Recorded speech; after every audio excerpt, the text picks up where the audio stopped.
Assalamualaikum warahmatullahi wabarakatuh. A'udzubillahi minasyaitonirrajim. Bismillahirrahmanirrahim. Alhamdulillahirabbil alamin wassalatu wassalamu ala asyrofil anbiya'i wal mursalin wa ala alihi wa sahbihi ajmain. Rabbi shrah li sadri wa yassir li amri wahlul 'uqdatam min lisani yafqahu qawli, amma ba'd. Alhamdulillah, kita panjat kesyukuran kepada Allah Subhanahu Wa Taala, yang mana dengan izin Allah Subhanahu Wa Taala hari ini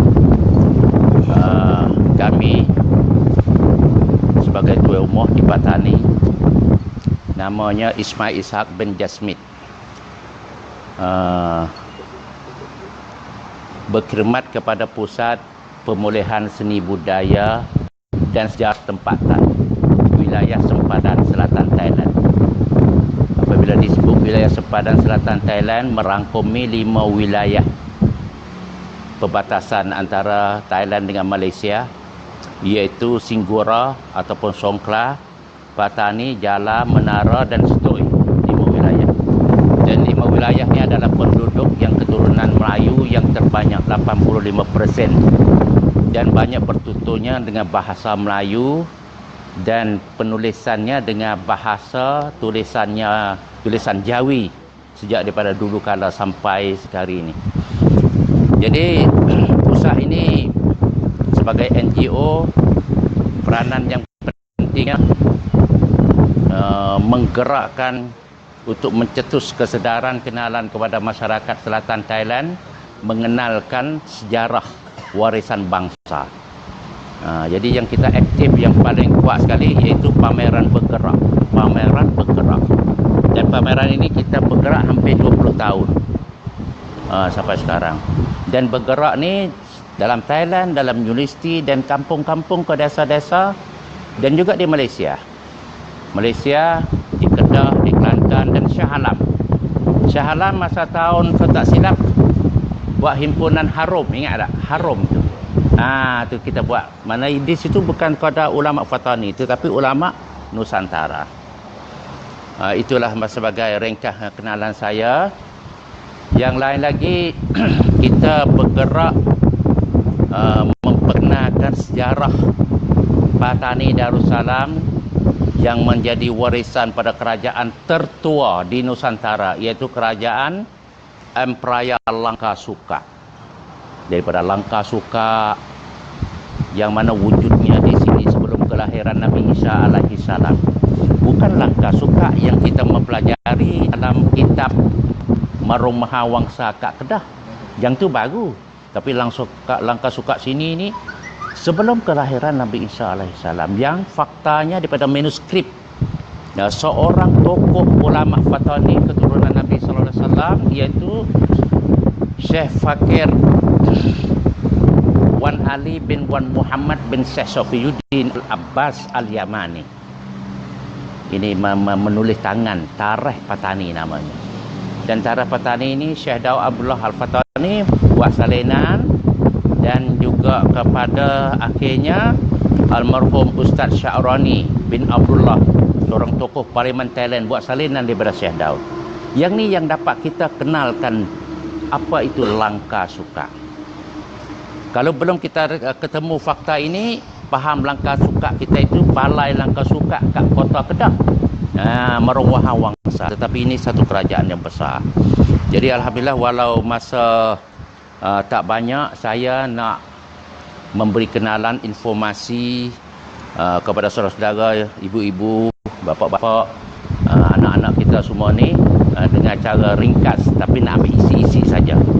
Jadi syukur alhamdulillah hari ini kita bersamanya AJK daripada Masjid Seri Gombok yang datang kemari di sini. Dan penyertaan ini yang pentingnya yang jadi tiang negara, iaitu kaum ibu kita yang datang juga. Saya lihat orang tua-tua Maizar Patani, kita orang Patani yang duduk dalam situasi yang konflik yang besar ni, rasa bersemangat, rasa suka hati apabila ada saudara kita mai berziarah kita. Jadi nak berziarah saudara kita masa mana lagi? Masa susah lah. Tetapi apabila kita datang kemari di Patani, saya rasanya satu bi'ah, satu alam sekitar di Patani itu dapat memberi satu perlindungan satu basahan, satu haus, satu suasana agama Islam yang murni. Sebab orang-orang yang datang kemari, yang datang ke sini banyak sekali rasanya belum datang masa Kerbau, masa Kenalin nak mai Patani, mai Selatan ni. Belum datang, baru dah sampai bahasa suka, bahasa sonok, macam balik kampung sendiri. Kata-kata rasa balik kampung sendiri ni boleh dikatakan seluruh Nusantara yang datang. Datang daripada Banjarmasin, daripada Madura, daripada Aceh, dan seluruhnya. Mari tani, bahasa klik kampung sendiri. Gitu dia. Itulah yang menjadikan intisari kepada kita bahawasanya sebenar kita yang namanya Selatan Thailand sebenarnya adalah satu kerajaan Melayu yang lama yang bersamanya serumpun dengan kerajaan Melayu Raya yang besar. Patani ini salah satu daripada alam Melayu, Melayu Raya. Yang penting ini Patani. Lalu tu sekarang orang kenal Patani, orang Patani itu kata orang Thai Muslim. Orang Thai Muslim. Kalau kata mudah-mudah tu sekarang kadang-kadang orang Kelantan dia sebut dengan orang Kedah tu, orang Thai dia panggil orang Siam. Sebab Thailand ni ditukar nama dalam 1932 lebih kurang itulah, daripada Siam kepada Thailand. Nama Siam dia panggil Siam. Yang istilah Siam tu orang Melayu kita sini panggil Sie. Logat Kelantan Siam. Jadi kata orang tua, tak kenal tak cinta. Ini satu hakikat. Kalau tak kenal tak cinta, benar-benar tak cinta. Kalau kita masuk ke gerai restoran orang Patani, maknanya orang Thai makan restoran orang Thailand, kau dah kenal kata restoran tu daripada Thailand, ala Thailand. Kau dah kenal kat tu, oh sedap tom yam, masyhur di mana-mana. Tetapi sebaliknya kenalan yang patut kita kenal itu, orang Patani ini adalah salah satu keluarga besar, daging darah keluarga besar kita dalam rumpun Melayu Raya. Sebab kalau kita lihat daripada sejarah yang mana ditulis oleh Syekh Fakir Ali dalam tarikh Patani 500 tahun dulu, dia kata Langkah Sukak wujud sebelum kelahiran Nabi Isa alaihissalam. Dan kerajaan Langkah Sukak ni kalau nak dengar mendetail kena buat program kos 3 jam baru faham apa itu Langkah Sukak. Jadi Patani lahir daripada Langkah Sukak, Emperor Langkah Sukak. Dan Emperor Langkah Sukak ni nak kena kata satu bangsa yang bijak pandai dalam segi pertanian, dalam segi perdagangan. Abad yang kedua Masehi, Maharaja daripada Romawi, Maharaja Marius Okolikus nama dia, beli barang dagangan daripada Langkah Sukak. Order daripada sini, kapur barus, mana gading gajah, halia, rempah daripada Langkah Sukak. Jadi nak kata orang Melayu kita ni berdagang antara bangsa dah lama. Orang Melayu. Tapi awaknya sekarang ni Melayu kita ini malah, Melayu bodoh dan sebagainya. Tapi sejarah nak basuh tu. Metodologi itu. Mata Melayu kita bukan macam yang orang duk kata-kata itu. Jadi agama yang masuk di sini 3 agama besar daripada India. Abad yang kedua agama Ramayana. Abad yang keempat Masehi agama Hindu. Abad yang ke-8 Masehi agama Buddha Mahayana yang dibawa oleh Emperor Sriwijaya Palembang, bawa agama Buddha masuk. Jadi 3 agama ni adalah anutan bagi bangsa Melayu. Kalau kita lihat di tempat kita banyak kesan-kesan ini. Di Kelantan baik, di di Kedah baik, Terengganu baik, banyak kesan-kesan peninggalan. Jadi 3 agama. Jadi semasa itulah Islam datang ke sini oleh pendakwah daripada Al-Yamani. Pendakwah Yaman yang bawa Islam masuk ke sini. Yang pentingnya seorang murid Syekh Abdul Qadir Al-Jalani Namanya Syekh Abdullah Al-Qamari Al-Yamani. Bergerak belayar daripada Yaman menuju kepada Aceh, dan daripada Aceh bergerak sampai kepada Sungai Muda, sampai kepada Sungai Merbuk, dan mendaki Gunung Jerai. Syekh Abdullah bersama dengan sahabatnya bergerak berdakwah, tinggal negeri tumpah darahnya. Seorang ulama besar, seorang waliullah, bergerak di situ. Semasa itu Gajah Kedah belum lagi Islam.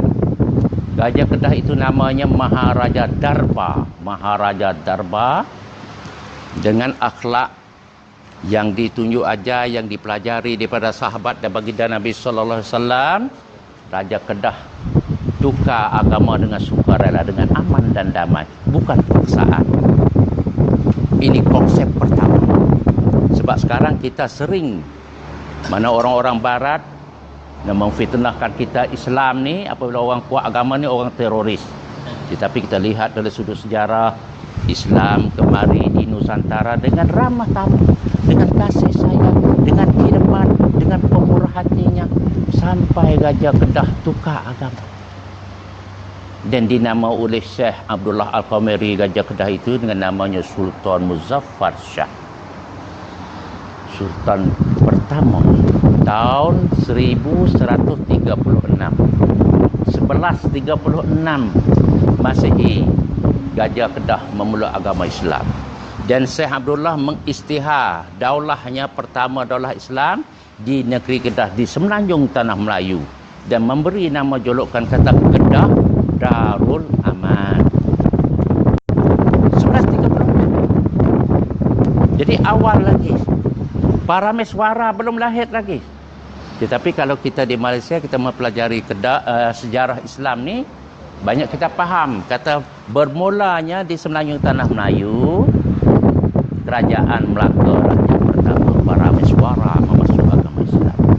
Maknanya tahun 1411. Tetapi dalam fakta sejarah yang benar, jadi Kedah lah yang awal sekali, maknanya kerajaan Islam di semenanjung tanah Melayu. Kedah dengan petani dekat, macam Betong dengan Jala, macam Danok dengan Cenok dengan petani dekat sangat. Maka ekoran daripada kerajaan di Kedah itulah Syekh Abdullah Al-Qamari bergerak, hantar lagi jemaah dia daripada Yaman ini, bergerak sampai Patani. Dalam kaji sidik saya itu dari Lembah Bujang, dari bukit Lembah Bujang itu mari ke Patani ini, tidak belayar turun kepada Selat Melaka, pusing jauh. Dia mari mananya super highway, jalan super highway, iaitu ada sungai yang besar, dia panggil Sungai Muda, di Sungai Merbuk tu Sungai Muda, mari tubik kat Durian Burung, ada sungai pula ke Bekak, ada Bekak tu ada sungai ke Sekom atas Cenok. Itu paling singkat. Jadi pendakwah dulu bergerak macam tu, pedagang-pedagang pun macam tu.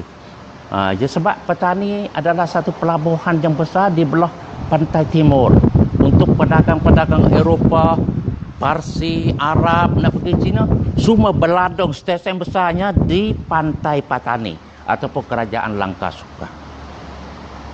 Kena petani, jangan kena petani sekadar Tom Yam.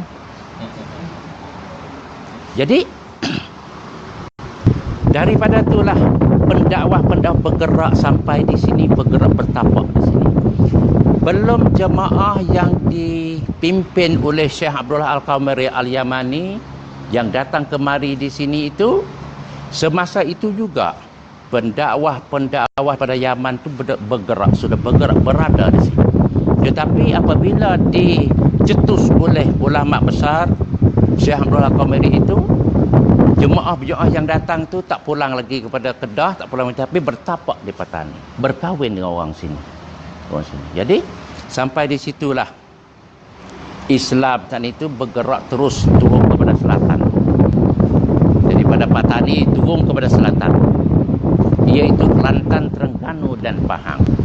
Maka di sini pula kita ketemu fakta sejarah yang tertulis tadi itu, yang sejarah Kelantan yang ditulis oleh Syekh Usman Jalaluddin Al-Kelantani.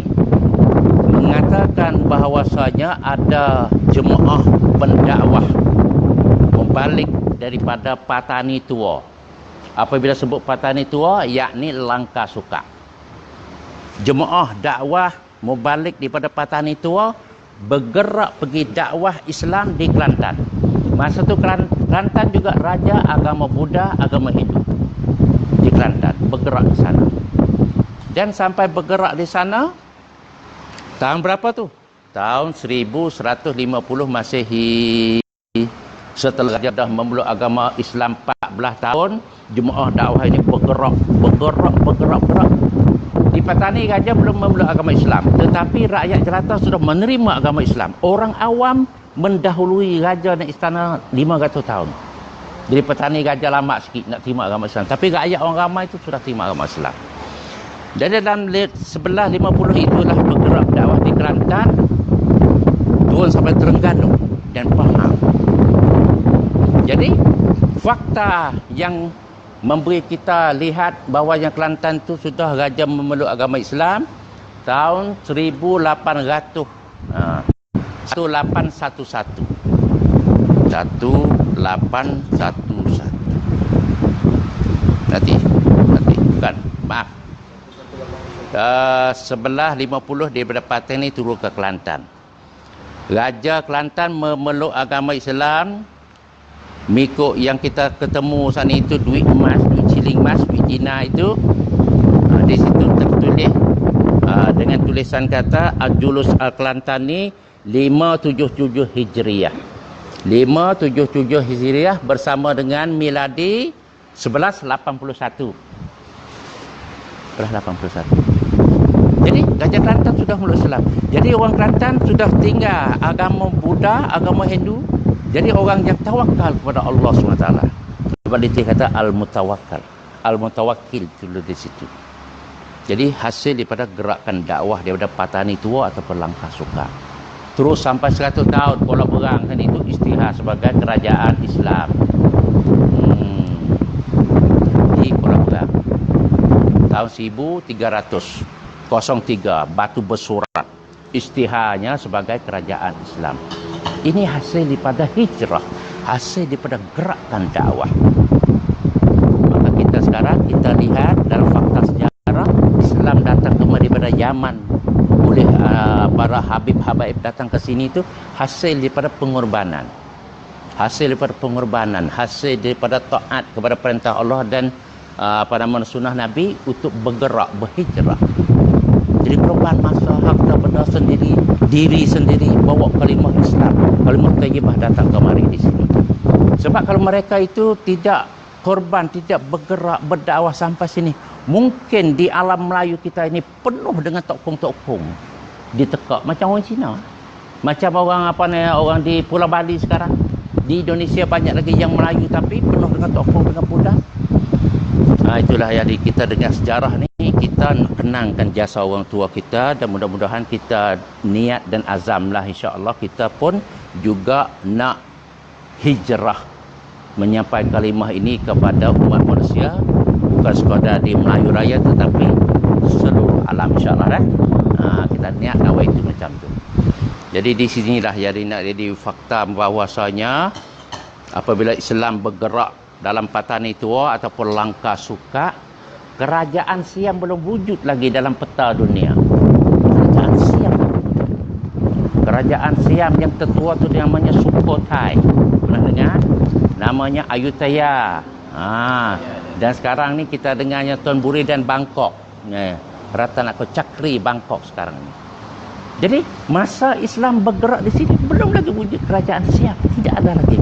Bangsa Siam masih lagi di gunung Antai, di negeri Cina, di Yunan, di negeri Cina. Jadi di sinilah ya apabila kita melihat mana perkembangan sejarah dan satu peringkat pada satu peringkat, baru kita nampak rupa, body warisan bangsa kita yang tertinggal di sini.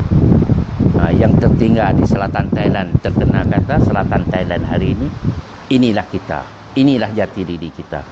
Dan kita ada sejarah, perjalanan sejarah yang sahih Kita ada warisan yang serumpun dengan Melayu Raya di alam Melayu ini. Ini jadi satu fakta. Jadi akhirnya kelasahnya televisin tutup tak apa.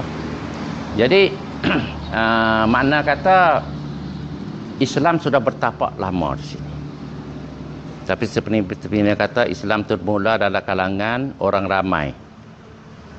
Istana belum lagi. Raja masih lagi agama Buddha.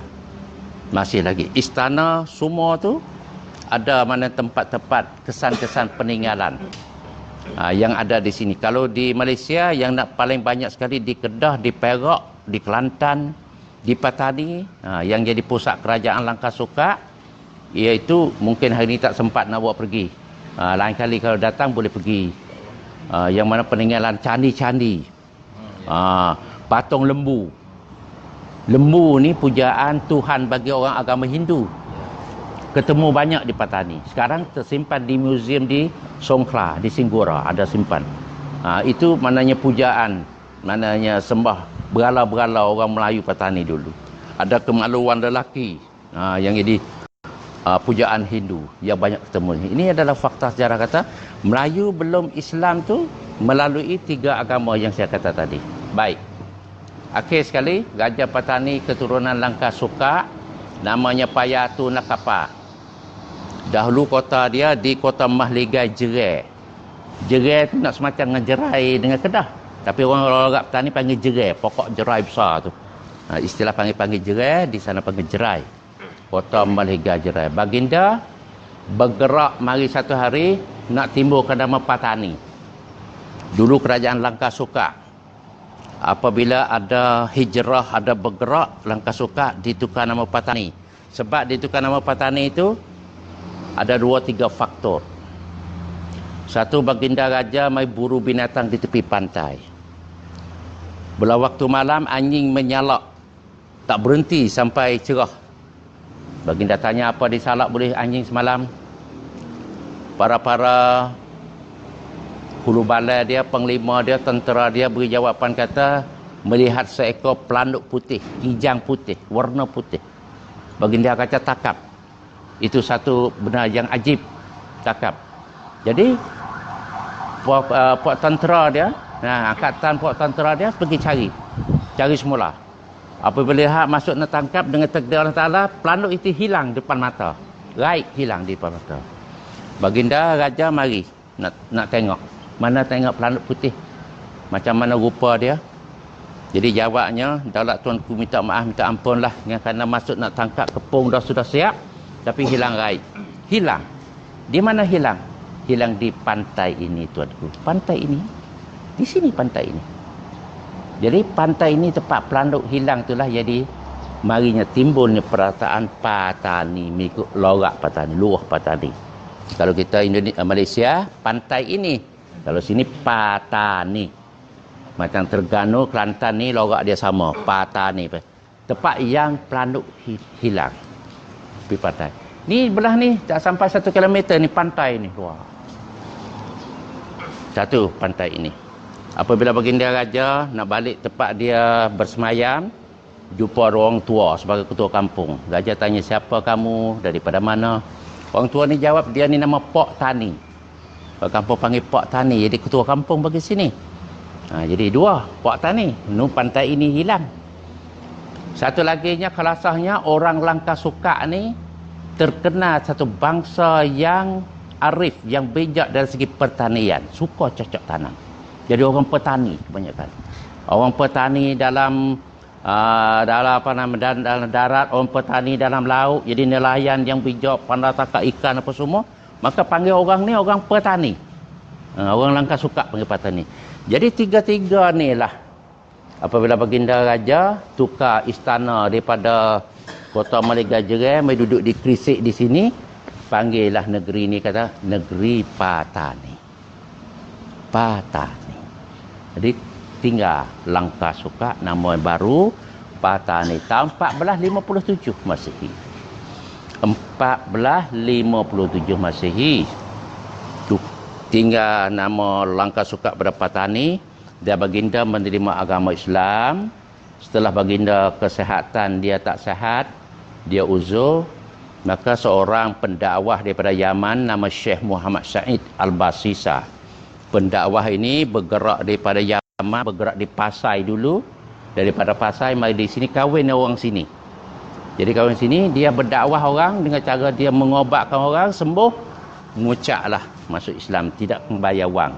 Itu cara dakwah, tidak bayar duit. Kalau sembuh pada penyakit, mengucap kalimah la ilaha illallah Muhammadur Rasulullah. Syekh Muhammad Sa'id Al-Basisah. Di Syekh ni lah yang mengobatkan raja dengan syarat baginda sihat, memeluk agama Islam. Sebenarnya baginda kata, kalau dia sihat ni, dia siapa dia yang mengobati sebab dia pecah kulit. Jadi bertahun sakit, nak pecah badan, pecah kulit. Siapa dia mengobat, dia sembuh pada penyakit ini, dia akan terima jadi menantu dan serah tahta. Tapi semua tu ditolak oleh Syekh Muhammad Sa'id. Kata dia ni benar-benar nak minta baginda memeluk agama Islam saja. Dan apabila gitulah yang dibarakahnya Syekh Muhammad Sa'id mengislamkan gajah. Baginda ditukar nama Islam, namanya Sultan Ismail Shah Zilullah fil Alam. Tukar nama.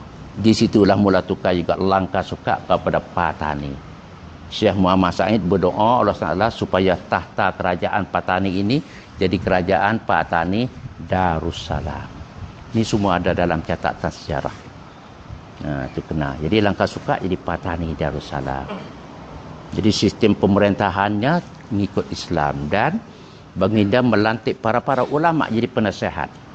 Jadi umarat dengan ulama itu seimbang sekaligus. Maka di sinilah barakah bumi Patani. Ulama-ulama dapat buka pondok pesantren yang mana tiruan daripada Yaman. Yaman mengajar macam mana? Di sinilah bermula. Kemudian Yaman ambil di mana? Yaman ambil daripada Madinah. Semasa baginda mengajar di sana tu mengajar cara laki, cara muka ke muka, cara macam ni lah. Tuk guru kita macam bapa yang Sepanyol tu warisan Yaman tu. Barakah. Yang mana perkara-perkara begitulah yang kita hari ini sudah dihanyut, sudah diheret, ditukar oleh suasana material kebendaan itu. Kalau mengaji cara kitab kuning, mengaji cara pondok-pondok gitu, macam mana masa depan? Jadi tanya masa depan. Ni ada satu kelemahan bagi bangsa kita. Jadi setelah itulah pondok-pondok yang bermulanya tetus di Patani. Tahun 1400 Syekh Safiyuddin Al-Abbas. Nanti sebentar kita nak pergi ziarah makam dia. Syekh Safiyuddin Al-Abbas Al-Yamani tahun 1400. Bergerak daripada Yaman, bergerak dakwah di Pasai sampai di sini. Kahwin dengan orang Kresik, buka pondok di sini, mengajar di sini sejak tahun 1400. Dan masjid inilah yang masjid Syekh Safiyuddin memberi pengesyuran supaya sultan membuat masjid. Setelah anak Sultan Ismail iaitu Sultan Muzaffar Shah, Sultan Patani kedua naik memerintah, tanya kepada tuan guru. Sebab masa kecil Sultan ini belajar jadi santri. Jadi itu pakaian pelajar pondok dengan Syekh Safiyuddin. Dengan adik dia nama Mansur, Muzaffar Mansur sana itu belajar di pondok. Jadi dia tanya, ya muallim, apakah kerja Islam selain daripada semayang dan puasa? Apa lagi Islam? Jadi Syekh menjawab, Patani belum lagi ada masjid. Yang tepat dia buat ibadat tu bukan masjid, tapi panggilnya surau, bala. Di bala surau. Tapi belum ada masjid. Maka daripada itulah Sultan Muzaffar mengarah supaya Datuk Bendera buat masjid. 2 biji yang besar di pelabuhan, di Datuk, Kampung Datuk dan di istana. Kita ni di depan istana. Belakang kita tadi tu istana, muka pintu gerbang istana yang besar. Seperti mana Kota Melaka. Istana Kresik seperti Kota Melaka. Kalau kita pergi Melaka yang ada buat sekarang tu yang buat kayu bata, Patani pun macam tu. Sebab Melaka Patani sangat rapat dari segi pengaruh dan apa sebagainya. Jadi apabila buat di situ, jadi buat istana di kawasan tu, kemudian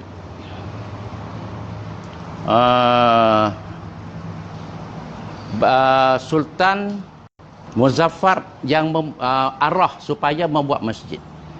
Maka kalau kita lihat masjid yang kita lihat di sini di Nusantara, saya rasanya banyak kita ni pernah ke Indonesia dan semua yang kita pergi, tidak ada satu masjid di Nusantara lain daripada Patani ini yang membuat reka bentuk seni bina seperti ini. Tidak ada. Maka dalam kaji selidik saya buat pusta, kita buat kaji selidik sejarah ini. Masjid ini mula dibina pada tahun 1514 Masehi. Jadi artinya sekarang usianya 502 tahun. Kemudian informasi kat bawah tu ada silap sikit, anak-anak kita silap tulis sikit. Kata tulis 300 tahun tapi usia dia sebenarnya 502 tahun. Seni bina ni seperti mana? Seni bina ini. Jadi mesti dah seni bina ni bukan seni bina Melayu. Kalau kita punya Melayu mesti berbentuk langkah suka seperti mana di Demak, seperti mana di Kampung Laut. Sila-sila seperti mana di Kampung Laut dan sebagainya. Itu seni bina macam Melayu, alam Melayu kita. Ini bukan Melayu. Tapi ini adalah yang menjadi pengaruh oleh kerana Syekh Safiyuddin, ulama besar semasa itu. Beliau menjadi guru besar di sini, mufti pertama kerajaan Patani, dan beliau meminta supaya Sultan membina masjid. Maka masjid ini reka bentuknya seperti masjid yang berada di negerinya Yaman. Saya belum sampai di Yaman, tapi banyak yang anak petani pergi belajar sana, termasuk Maulana Ahmad kita ni, semua kata di Yaman banyak masjid macam ni. Dan 2 tahun kemarin Habib Umar Al-Yamani datang di sini tempat duduk. Masa tu saya diminta oleh jemaah supaya beri keterangan sejarah masjid. Saya duduk dekat beliau. Penuh orang di sini. Orang beratus sampai ke luar. Cakap macam ni, ringkas-ringkas lah dari sejarah masjid. Dia suruh saya berdiri. Kita apabila berdiri, ketar lutut. Nak berdiri lagu mana, tak apa orang lain. Ketar lutut, cakap tak terbit. Allah. Jadi, beri keterangan kepada dia. Kata Habib datang kemari di sini, di masjid inilah yang mana nenek moyang Habib 500 tahun dulu mari berdakwah dan tak pulang lagi ke Yaman, berkahwin dengan orang sini. Dia senyum sikit. Kahwin orang sini dan dapat anak cucu sampai jadi orang alim besar. Jadi Habib mai datang ini mari tengok kesan peninggalan mana nenek moyang Habib. Kakak-kakak Habib yang buat jasa pada Patani Darussalam. Masjid di sini. Kita nampak dia mengalir mata. Dan kita orang Patani ni sangat-sangat menghargai dan sanjung tinggilah mana para ulama daripada zaman. Sebab ulama kami di Patani, Kelantan dan juga seluruh alam Melayu kita kebanyakan keturunan daripada Yaman dalam segi fakta sejarah. Jadi masjid ni sudah dibina dengan siap, berbumbung, ada bumbung semua siap. Tahun 1514 Masehi. Itu. Jadi masjid ni adalah yang dilambang mana satu kecemerlangan kerajaan Patani Darussalam. Dan satu lagi masjid di Kampung Datuk. Di sini kurang lebih 20 km. Di adalah tempat yang mana para pedagang-pedagang banyak datang di sini, mana baginda Sultan buat masjid untuk boleh buat ibadat di situ. Jadi 2 sekaligus yang buat masjid di sini. Inilah sejarah Masjid Gresik. Tetapi yang jadi satu perkara yang jadi soalan ditanya-tanya ataupun kadang-kadang kita pernah baca dalam tulisan-tulisan di Malaysia, kata Masjid Gresik ni buat tak siap. Dokong Cina di belah tu sumpah ni. Orang panggil apa? Panah leta. Apa? Panah peti. Panah peti. Panah peti ni. 2-3 kali buat tak siap. Inilah yang jadi satu perkara. Saya 40 tahun dulu, ni sekarang 65 lah. Macam mana kita fikir cara budak kita. Masjid Allah Ta'ala ni nak panah leta ni buat tak siap macam mana. Kita cari fakta sejarah. Yang jadi satu fakta yang paling sukar sekali, Lim Cornell, tokong perempuan tu, abang dia nama Lim Tok Kiam. Bila datang ke Patani. Benar ni bukan dongeng, kebenaran. Saya cari fakta sejarah. Cari. Jadi ketemunya sejarah tak tahu dia datang bila. Mana sejarah yang datang. Tapi dengan pertolongan Allah SWT, akhirnya cari-cari hampir 20 tahun. Ketemu. Lim Tok Kiam datang ke Patani tahun 1578. 1578. Oh, gitu. Masjid ni buat 1514. Artinya Lim Tok Kiam datang ke Patani ini masjid sudah siap 64 tahun. Apa macam mana Cina nak kata Cina buat? Ni masjid. Kalau Cina buat, kurang-kurang pengaruh Cina ni, nak sampai kata masjid Beijing di Rantau Payang tu, nampak ni, Masjid Raja Cabang 3, itu ada pengaruh Cina. Masjid Raja Petani yang cabang 3, 150 tahun tu, ada maknanya pengaruh-pengaruh kesenian hak Cina. Tapi ni sikit pun tak ada Cina.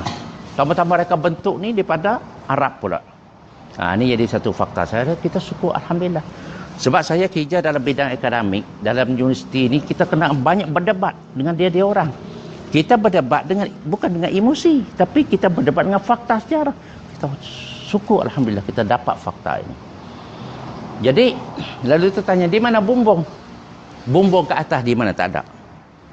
Jadi jawabnya dalam sejarah Patani juga buat catatan kata bumbung ini sudah disunah masa musuh Siam. Musuh Siam, Patani musuh dengan Siam.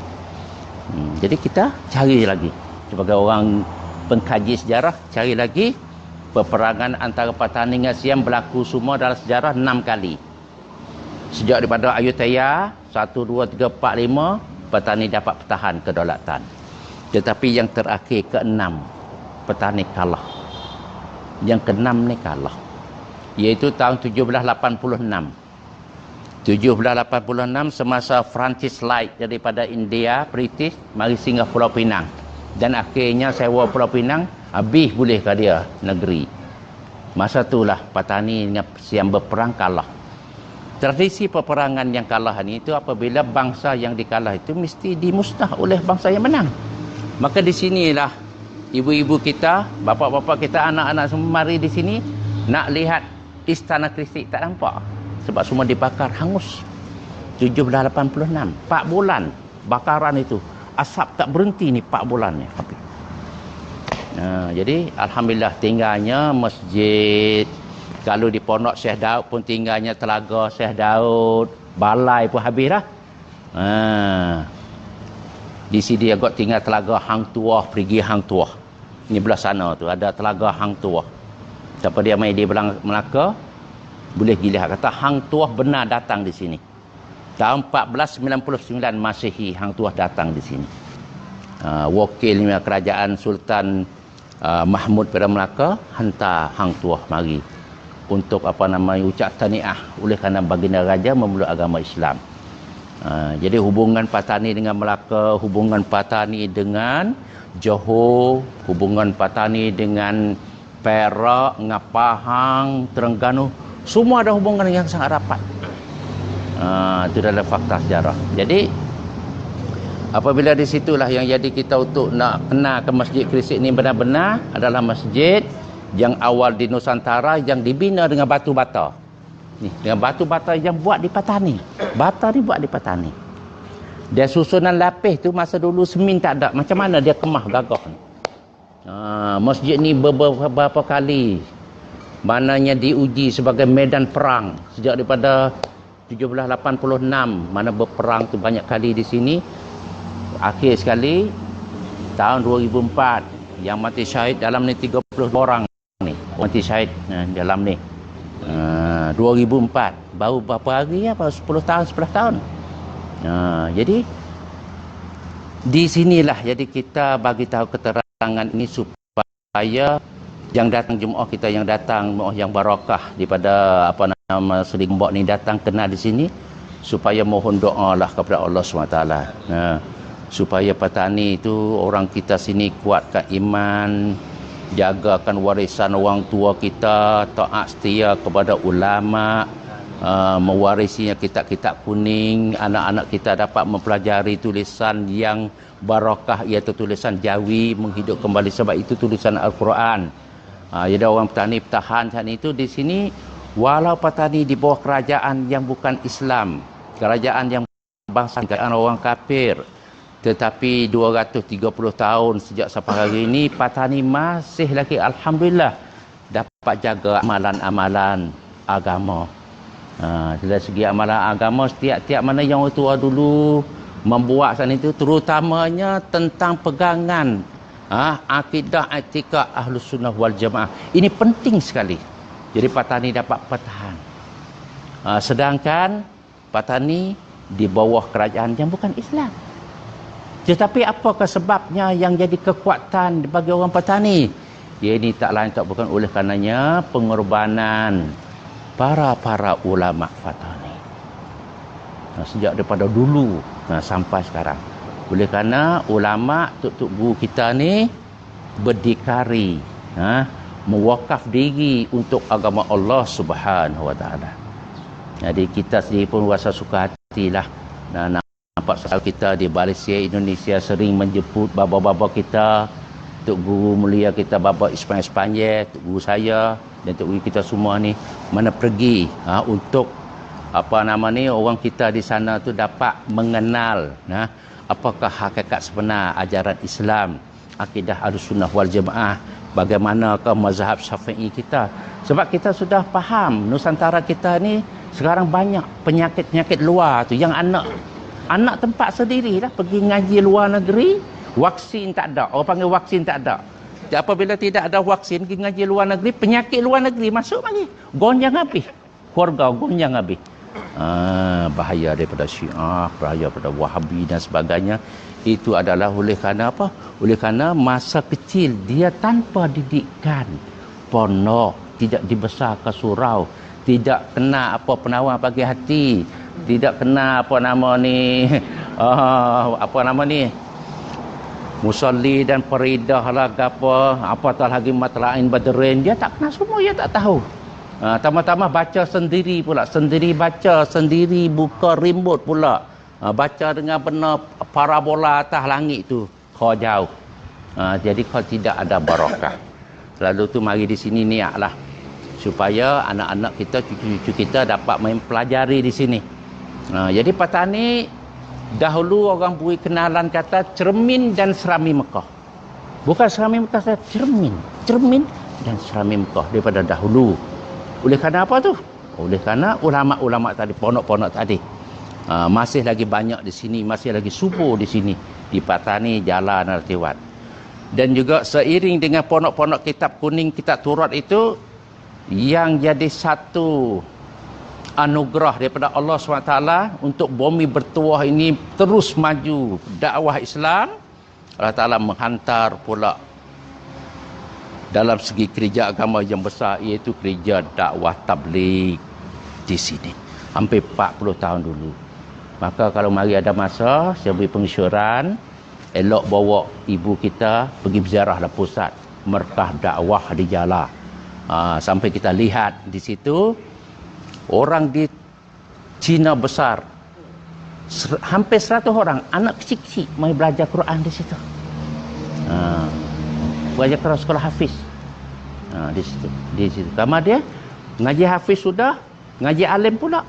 Alim pula, ada alimah pula, hafiz pula, hafizah pula. Jadi sini berkembang luar besar sekali. Maulana Mat kita pun buka juga sekolah hafiz, baru buka. Baru buka dengan cara rasmi di Pondok Bermin yang mana. Jadi apabila sekolah hafiz, sekolah hafizah ni maknanya hidup berkembang di sini berserta dengan pondok kitab di sinilah. Insya-Allah taala cermin Mekah dan sami Mekah itu tetap cemerlang dan hidup kembali. Lebih kurang gitulah saya memperkenalkan sejarah mana kenalan kita. Walau kita ni adalah saudara. Yang memisahkan kita baru sikit saja. Sebenarnya dulu kita sama, tidak kena guna pasport, tak kena guna kad kenalan. Banyak orang Melaka mari duk kahwin duk sini, orang Johor duk sini, orang Jawa duk sini, orang tua keluarga kita. Dan orang petani kita pun banyak ulama-ulama petani dibuka berdakwah sampai ke Ternate di Indonesia, sampai bangunkan kerajaan Islam Patani di sana tahun 1500. Ulama-ulama Patani bergerak, tidak balik supaya Yaman juga, pergi sana, buka kampung di sana. Dia di mana-mana. Jadi yang memisahkan kita baru 1909. Ni anak-anak muda ingat, pemisahan di antara keluarga Patani Darussalam dengan Melayu Raya baru bermulanya 10 Mac 1909. Artinya 107 tahun baru. Siapa dia memisahkan kita? Iaitu British dengan Siam. Apabila British dengan Siam tanda perjanjian Anglo-Siam tu, maknanya dulu Siam pernah memerintah Kelantan, Terengganu, Pulau Pinang, Kedah, Perlis. Tapi British mau. British mau, Siam tidak mau berperang dengan British.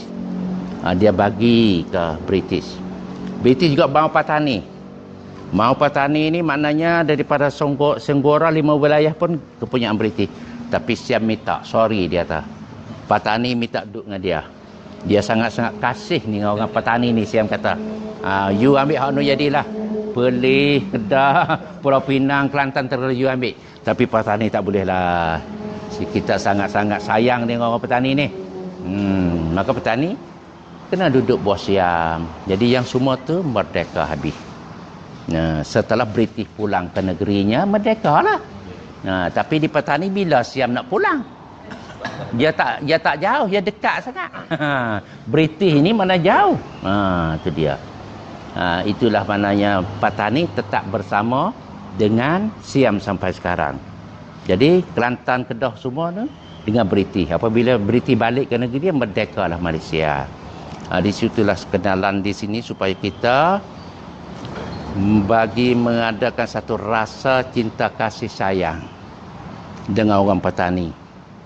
Sebab ahli sejarah Malaysia mengatakan 4-5 buah negeri ini Patani sebagai abang sulung. Abang yang sulung. Dia rela supaya adik-adik dapat kebebasan walau dia di dalam takluk dalam serangkai, dalam sarangnya, dan tidak boleh bebas seperti ini adik-adik. Bagaimana lagi yang jadi bertuah bagi umat Islam di Patani ini oleh kerana doa barakah para ulama dahulu, mana orang tua kita berkat doa supaya Patani ini dapat mengamal dengan cara Islam, dengan sunnah Nabi sallallahu alaihi wasallam sampai pada kiamat. Itu adalah barakah orang tua kita. Jadi pondok pun masih hidup di sini. Itulah sebagai kenalan dah lebih kurang. Lepas tu sekali lagi dari segi soalan sikit. Ya, boleh. Antara Masjid Krisik dengan Teluk Manuk tu, sejarah tu hak mana lebih tua? Ya. Masjid mana lebih utama hak dibina? Ya. Dia masjid yang paling tua di sini 15-14. Teluk Manuk tu 1624. Maknanya usia tak sampai 400 tahun. Jadi kenapa yang diisytihar tertua tu di Teluk Manuk? Jadi kalau dia isytihar kata tertua tu, dia ada satu kata yang terlucu di situ. Masjid Teluk Manuk ni adalah masjid tertua tu kena sebut kata masjid kayu tertua. Kena ada kayu baru tertua. Hak ni masjid bukan kayu, masjid semen. Ya silap di situ lah. Tapi sebenarnya pembangun masjid Teluk Manuk, Syekh Wan Hussein Asnawi, sebenarnya dia tu adalah tok saudara Syekh Daud Al-Fatani. Adik dia tu namanya Syekh Wan Senik yang buka pondok di Krisik, di Pat Telaga yang kita nak lihat tu. Syekh Wan Senik ada anak dia nama Wan Idris. Wan Idris ada anak dia nama Wan Abdullah. Wan Abdullah ada nama anak dia Wan Daud, tu Syekh Daud. Jadi mana talian tu lah. Mana Syekh Daud dengan Teluk Manuk tu? Tu Teluk Manuk. Kemudian Teluk Manuk tu pula ada kaitan pula dengan Wali Songo. Iaitu daripada Surabaya, Sunat Ampel, Raden Ahmad Rahmatullah. Bentuk dia pun bagi dia. Yang macam tu. Maknanya Jadi sekarang orang Indonesia sudah kena apabila kita mengenalkan hubungan antara Patani dengan Surabaya, hubungan dengan Patani dengan apa nama ni pulau-pulau Jawa itu hubungan, dan banyak orang Indonesia pergi berziarah situ. InsyaAllah nanti mudah-mudahan kalau Allah Ta'ala beri panjang usia, kita boleh pergi tempat apa nama antum di sana. Mungkin kita ada majlis macam ni yang agak boleh mendetail. Sebab saya tu kalau dalam Kedah sering buat di Kedah. Ustaz Helmi tu. Ustaz Helmi buat di Kedah, Pulau Pinang Kedah, kita pergi dia jemput. Tapi jemput pasal setengah jam itu masjid tu mengenal Islam di Nusantara. Sebab banyak lagi orang faham kata Islam Nusantara bermula pada Melaka. Jadi kita sekarang kita buka tirai. Bukan Melaka tapi Kedah dan apa sebagainya. Ni kita boleh bergerak kenal. Supaya apabila kita kenal sejarah tu, kita kena kuat lagi masa mujahadah jihad kita. Kenal sejarah, kita bersatu kuat dakwah kerja Nabi. Yang penting macam tu. InsyaAllah dah? InsyaAllah. Maknanya kita kenal sejarah bukan artinya kena berperang dengan cara bersenjata tu. Mana bukan. Mana cara sunnah Nabi tu macam mana. Nak kenal tu. Baik, terima kasih. Subhanallah walhamdihi. Ya, ada soalan boleh?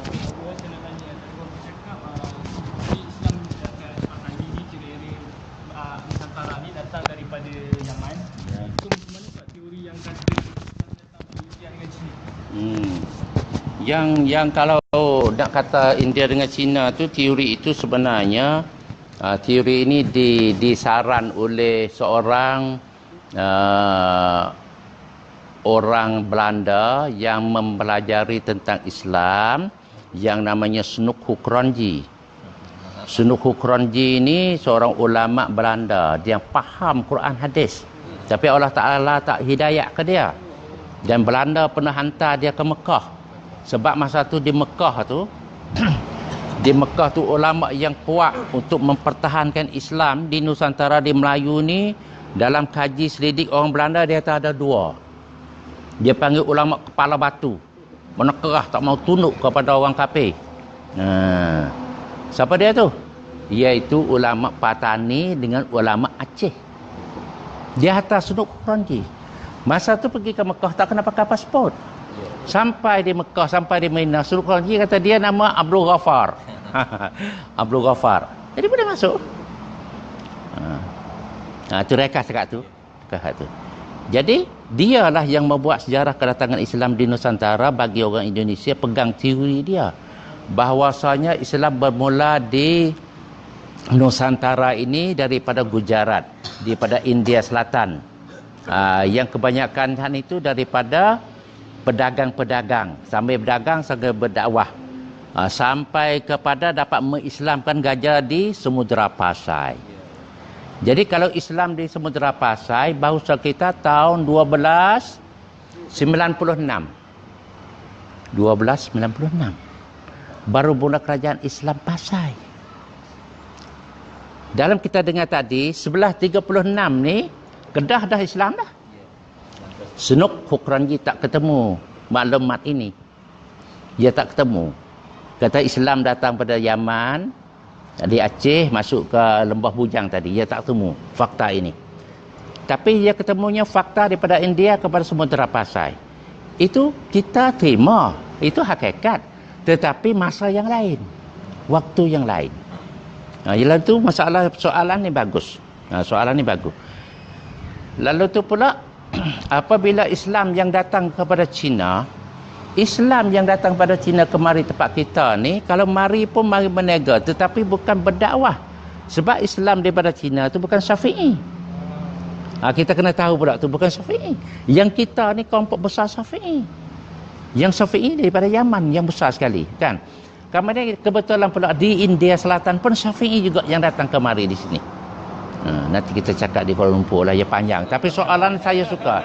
Ni mana entah ni bagus ni, dia boleh buat soalan-soalan. Sebab nak ada kaitan antaranya seorang tokoh ulama keturunan Nabi yang mana datang kemari di sini daripada tahun 1300, yang mana beliau inilah yang memacarkan sinaran Islam di Nusantara, iaitu Syekh Jamaluddin Husain Al-Kubra. Nanti kita buat topik lain yang panjang. Nanti tak kena pergi mana dah.